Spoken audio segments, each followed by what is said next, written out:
Naniniwala ang Senate Impeachment Court na tutugon ng House Prosecution Panel sa isasagot ni Vice President Sara Duterte sa summons na inilabas ng naturang korte.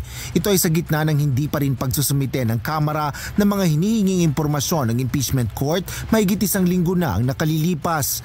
Paliwanag ni Impeachment Court spokesperson Attorney Reggie Tongol, bibigatin din ang mga advisor ng Prosecution Panel. Kaya inaasahan niyang gagawin nila ang lahat ng dapat nilang gawin kapag naglabas na ang defense lawyers ng answer with affirmative defenses o motion to dismiss. I think yung hindi po nilang pagpasa ng mga kailangan po nilang i-file, I think baka strategy po nila yon, no? Hindi natin alam talaga kung ano yung tunay na dahilan, pero siguro yung mga contemporaries nyo doon sa House, dapat tanungin sila doon about that. Syempre as a court, we will just act based on what has been filed.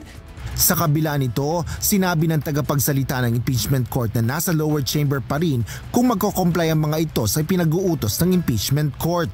Ngunit dapat muna anyang sumunod ang House bago ito magreklamo. Sinagot rin ni Atty. Tongol ang buwelta ni Atty. Antonio Odi Bukoy, spokesperson ng House sa impeachment proceedings.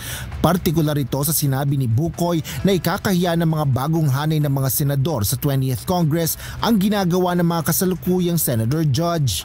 Aniya, hindi man sang-ayon ng litigant ay dapat pa rin itong irespeto ang korte upang maiwasan ang contempt order.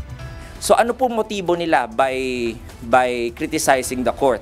Dapat po yung energy po nila na pagkikriticize sa korte ay ginugugol nga po nila doon sa kanilang kalaban dahil hindi po nila kalaban ng korte.